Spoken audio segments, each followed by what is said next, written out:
मगर सरहद या संसद से इधर आए गरम झोंके, पिलाकर लेखनी को खून हम अंगार लिखेंगे। आखिर क्यों कलम में धार लगाई जाती है, आखिर क्यों गलियों में गुहार लगाई जाती है। खुलकर आज मैं बोल रहा हूँ, सुनो सारा जहान सुनो, सुनो कलम के चिंगारी से जय जय हिंदुस्तान सुनो। जो लोग इस मिट्टी को, इस राष्ट्र को, अपने देश को भगवान मान लेते हैं, उन्हें ये सब लिखने की आवश्यकता पड़ती है। कविता कोई छोटी मोटी चीज नहीं है, कविता एक बहुत बड़ी चीज है। एक बहेलिए ने तीर मारा तो एक पंछी मर गया। वाल्मीकि जी के मुख से फूट पड़ा मां निषाद प्रतिष्ठाम। कविता की शुरुआत हुई तो भूषण ने कविताएं लिखी और छत्रपति शिवाजी महाराज को युगों युगांतर तक अमर कर दिया। कविता की शुरुआत हुई तो श्री कृष्ण को कविता का सहारा लेना पड़ा श्रीमद् भगवद गीता सुनाने के लिए। अरिका विरोध अवरोध नहीं छोड़ेंगे, जब तक जीवित हैं क्रोध नहीं छोड़ेंगे। कहना पाऊं पीर देश की खाक ही फनकारी है, मेरा दिल ये कहता है ये देश से गद्दारी है।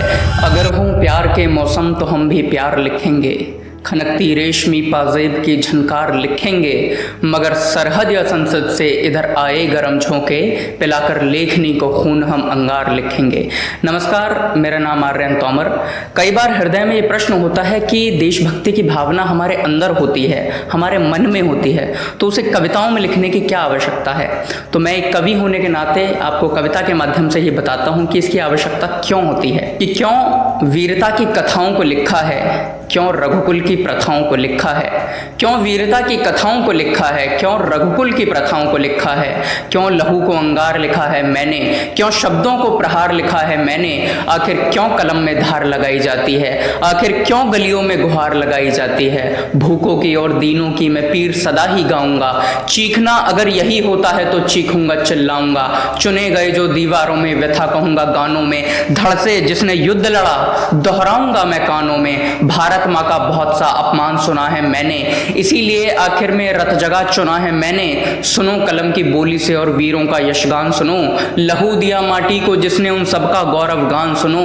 खुलकर आज मैं बोल रहा हूँ, सुनो सारा जहान सुनो, सुनो कलम के चिंगारी से जय जय हिंदुस्तान सुनो। और शब्दों से ही पुष्प चढ़ेंगे, अब ये ठान लिया मैंने, आखिर में भारत को भगवान मान लिया मैंने। तो जो लोग इस मिट्टी को, इस राष्ट्र को, अपने देश को भगवान मान लेते हैं, उन्हें ये सब लिखने की आवश्यकता पड़ती है। और मैं एक बात आपको बता दूं कि कविता कोई छोटी मोटी चीज़ नहीं है, कविता एक बहुत बड़ी चीज़ है। कविता की शुरुआत कहाँ से हुई। वाल्मीकि जी खड़े हुए थे, दो पंछी प्रेम कर रहे थे। एक बहेलिए ने तीर मारा तो एक पंछी मर गया। वाल्मीकि जी के मुख से फूट पड़ा मां निषाद प्रतिष्ठाम, अर्थात कि तुम्हें कभी भी प्रतिष्ठा नहीं मिलेगी।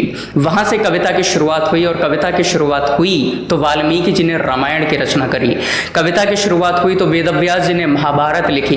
कविता की शुरुआत हुई तो भूषण ने कविताएं लिखी और छत्रपति शिवाजी महाराज को युगों युगांतर तक अमर कर दिया। कविता की शुरुआत हुई तो श्री कृष्ण को कविता का सहारा लेना पड़ा श्रीमद् भगवद गीता सुनाने के लिए। और कविता की शुरुआत हुई तो रामधारी सिंह दिनकर जी ने लिखा कि कुत्सित कलंक का बोध नहीं छोड़ेंगे, हम बिना लिए प्रतिशोध नहीं छोड़ेंगे। अरिका विरोध अवरोध नहीं छोड़ेंगे, जब तक जीवित हैं क्रोध नहीं छोड़ेंगे। और कविता की शुरुआत हुई तो आपने और मैंने कुछ लिखा। कविता मेरे लिए क्या है, मैं पंक्तियों के माध्यम से आपको बताता हूँ कि वो कविता नहीं है जिसमें हास हो परिहास हो, वो कविता नहीं है जिसमें हास हो परिहास हो, दो लोगों का आलिंगन और मिलने की ही आस हो। लिखने को तो लिख सकते हैं महबूब के उस यौवन को, लिखने को तो लिख सकते हैं फूलों के उस उपवन को, लिखने को तो लिख सकते हैं मिलने की उन रातों को, लिखने को तो लिख सकते हैं अनुराग में डूबी बातों को। लेकिन जिन वीरों ने अपने प्राणों को है वार दिया, बिन मुंड के भी रणभूमि में शत्रु का भूत उतार दिया, उन्हीं लोगों की अमर कहानी शब्दों में गाता रहता हूँ, उन्हीं लोगों की वीर गाथा मैं दोहराता रहता हूँ।